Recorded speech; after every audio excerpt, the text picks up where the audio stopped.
It started as a Saturday night celebration, but it quickly turned into a horrifying act of terror. Between the music and the gunshots and everything, I thought it was just some kind of a show, some kind of something. It was, you know what I mean? You never think it's a shooting going on. My name is Leo Melendez, and I am one of the Pulse shooting survivors from June 12, 2016. It was funny because that weekend I was supposed to be working, so I was not really gonna go out that night. My friend Javier was like, insisted, kind of like, you know, come on, let's go out, let's go out. So I felt kind of bad, and I was like, you know what, I'll go meet you for a drink. And I was supposed to go there really just for like a drink.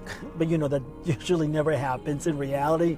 You say you go for a drink, but you really, it's 2, 3, and then things you know, you're like, they're having a blast. And I remember that night, Javier was having a very good time. A friend of his came and met us, so he was happy that he was there too. So it was basically a really fun night. We were about to leave when his friend said, I need to use the restroom. So me and Javi stayed by the bar waiting for him when the shooter came in, and he just started shooting like Rambo. I remember my friend Javi saying, you know, it's a shooting, just throw yourself on the floor and be quiet. And I was like, what? And he's like, just throw yourself on the floor. And that's when I guess the first shot hit me on my leg. And I said, ow, my leg. And he's like, be quiet, just be quiet and just stay on the floor. And I was like, my leg. I remember saying that part. And after that, I guess that's when I must got shot in the head. And I don't recall anything else after that.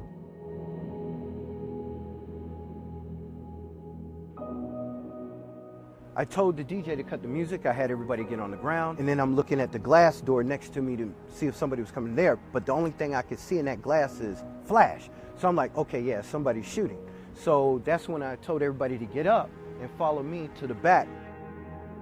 They say I got a little over 100 and something people out. I still lost 49, so.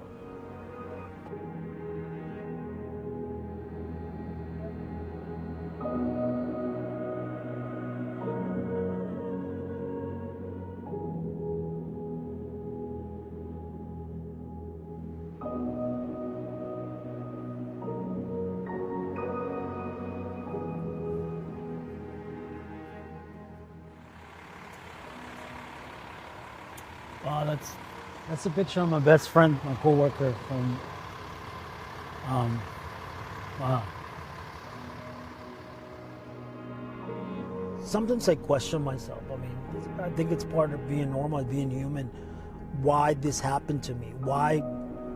And that's something I guess we'll never find out, because that's something that only God and the universe know why you were chosen to go through this, you know what I mean? Sometimes I feel like it's crazy, and sometimes I feel like it's a nightmare and I'm gonna wake up from this dream. Yes.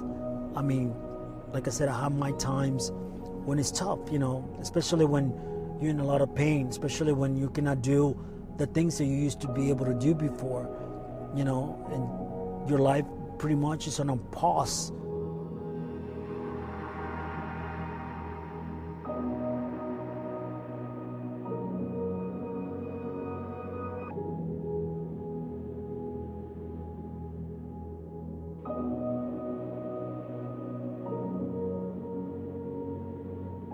I have a 8-year-old, her name is Bella. I'm here fighting to see her grow one day and become a beautiful young woman. When you think of somebody who you love very, very much dearly, that helps you to try to make it to the next day, to the next hour. So you gotta believe in yourself, and you gotta say, I will do this, and I will overcome this.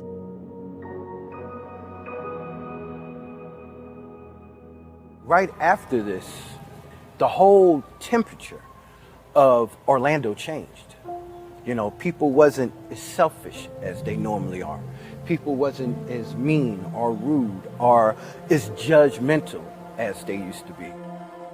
I want people to realize how many hearts have been changed You know, how many families have turned around and embraced their children who may not have embraced them before? How many churches have changed the way they have teach their rhetoric? Change has happened, not just for the LGBT community, but for any underprivileged and underserved community. So this is going to be a symbol for that, and that's what we want. Love is love, and we're all human.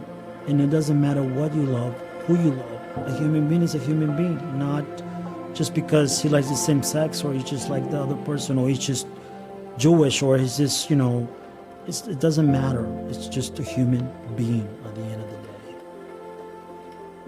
We need to continue to respond, and not just to our families and survivors and our first responders, but for everywhere that has now been affected by any tragedy in your community, because it's happening everywhere.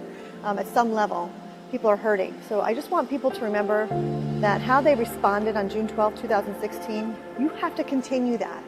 It's not just June 12th. And that's, I think, the message is to remember it forever. Today, as Americans, we grieve the brutal murder, a horrific massacre of dozens of innocent people. Attacks on any American, regardless of race, ethnicity, religion, or sexual orientation, is an attack on all of us and on the fundamental values of equality and dignity that define us as a country. And no act of hate or terror will ever change who we are or the values that make us Americans.